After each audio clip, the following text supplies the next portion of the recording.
Superstars Ronaldo and Messi are both out. Brazil and Mexico go at it this morning, and Russia stuns Spain in a penalty shot upset. Welcome to Plain English, the podcast that goes at the right speed for English language learners. Listen now and read the transcript online at plainenglish.com. Now, here's Jeff, your host for today's episode. A lot has happened in the World Cup so far, and we'll go through all the big games as the knockout stage has begun. Today's episode is a special World Cup episode, and you can find the transcript online at plainenglish.com/61. This is a bonus episode, and I'm writing it on Sunday, post-World Cup action, so there are no translations for this episode. But soccer is its own international language, right? So I bet you'll still understand everything if you listen and read along at plainenglish.com/61. Now every game counts. We have reached the knockout stage of the World Cup, where the winner of each game advances to the next round, and the loser goes home. And the first two teams to meet that fate were soccer powerhouses Portugal and Argentina. France knocked off Lionel Messi and Argentina by a score of 4-3 in a roller coaster victory that featured 19-year-old Kylian Mbappe scoring 2 goals as France came from behind to knock out Messi and Argentina.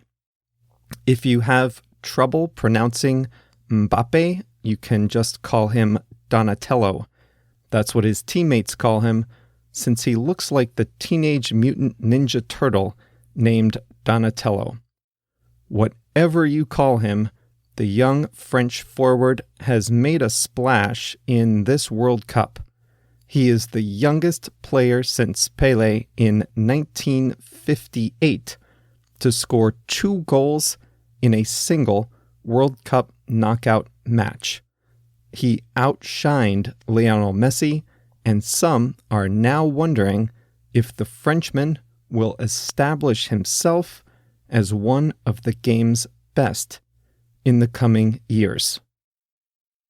The other early knockout was Uruguay, and also featured a single player scoring 2 goals. In this case, Edinson Cavani's 2 goals were his team's only goals, but that was enough to put Uruguay over Portugal and knock out the other legend of the game, Cristiano Ronaldo. Uruguay got off to a slow start this year, but they have gotten better with each game.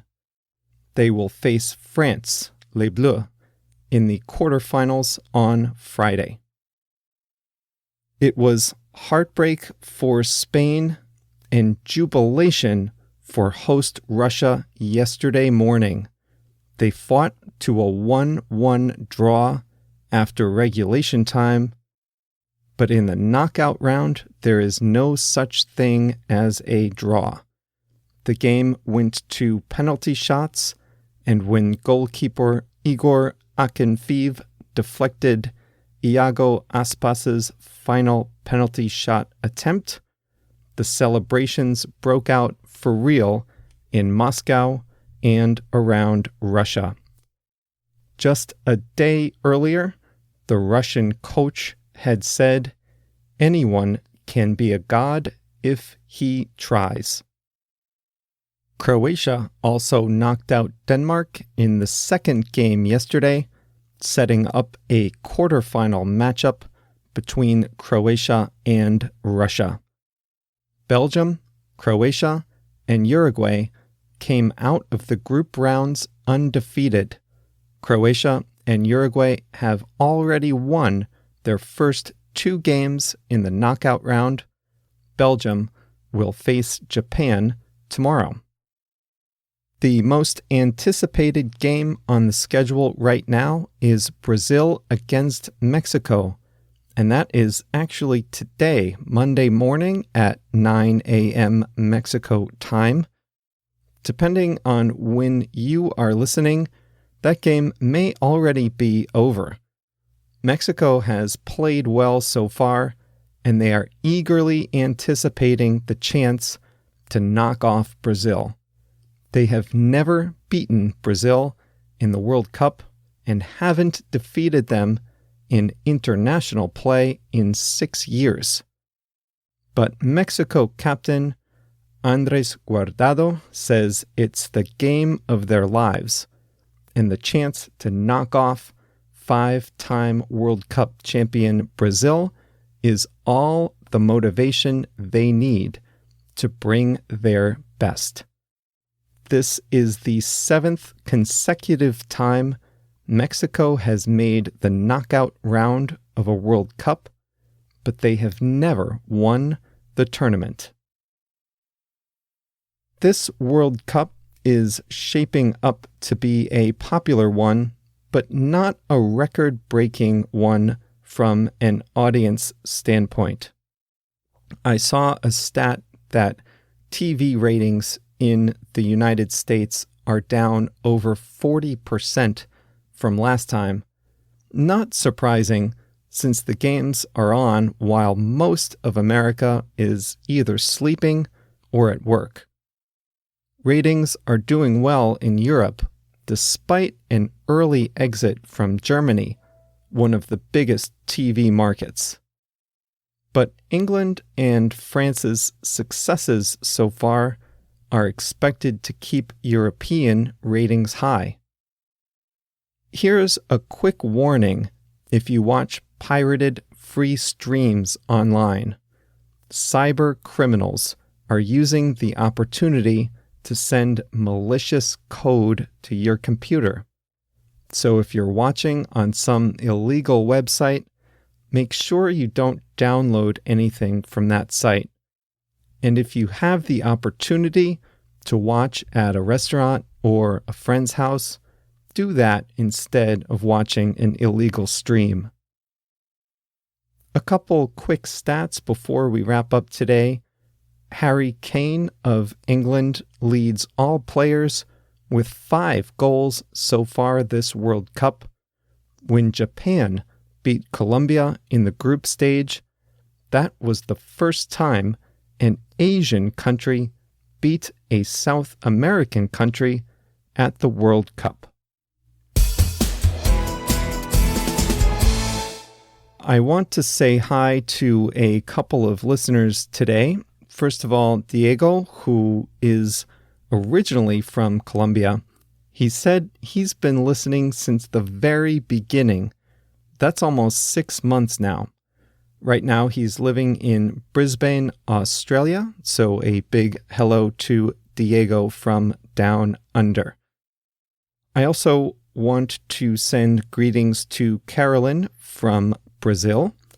Whenever I talk about Chicago, it brings back good memories for Carolyn, who spent some time here studying at one of the universities here in Chicago. So thanks, Carolyn, for being in the audience.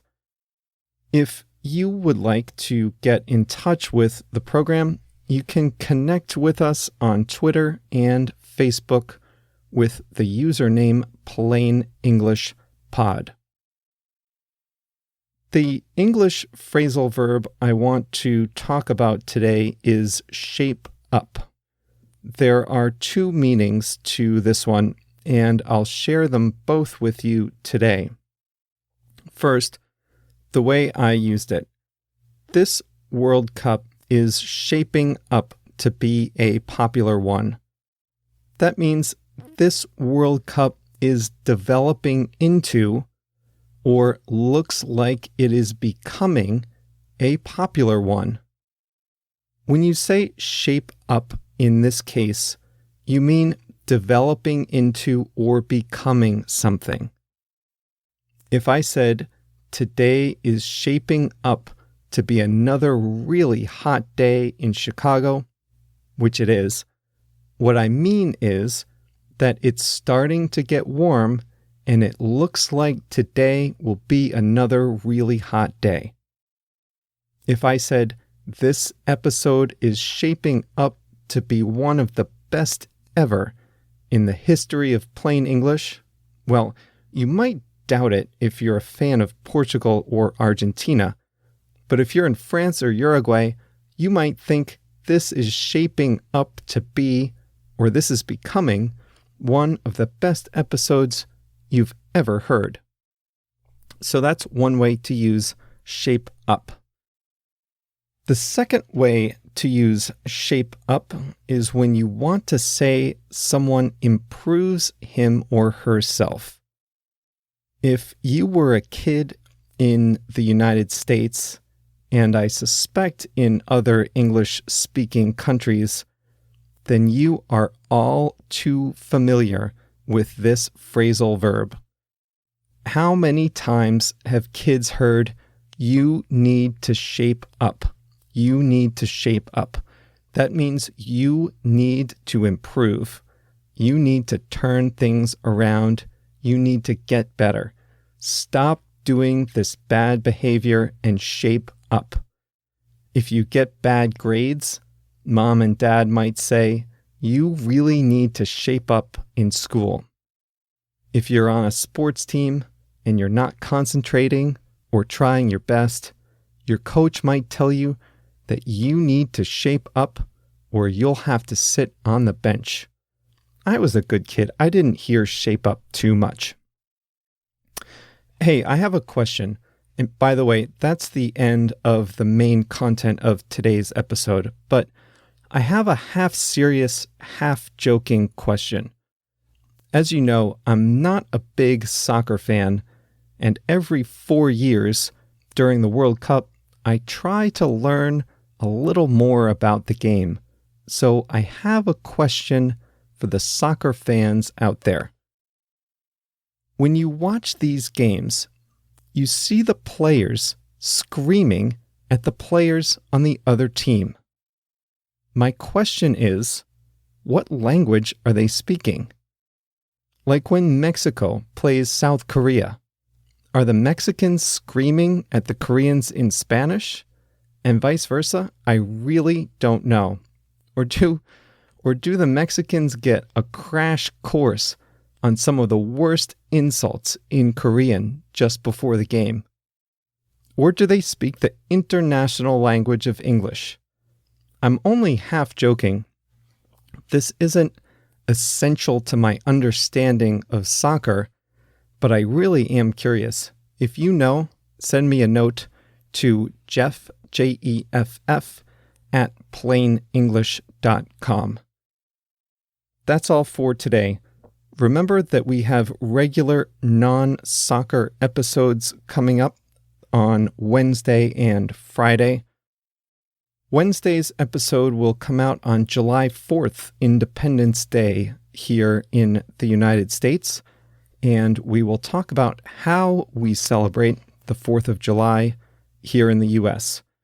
And on Friday, we'll talk about the current unfortunate situation in Venezuela. I hope you'll listen to those 2 upcoming episodes. If you click follow in Spotify or subscribe in your podcast app, you'll always have the latest plain English available right on your phone. Thanks again for being with us today. JR is crossing his fingers for this morning's Mexico game. We'll have another World Cup episode next Monday. By then, we'll know more about how the finals might shape up.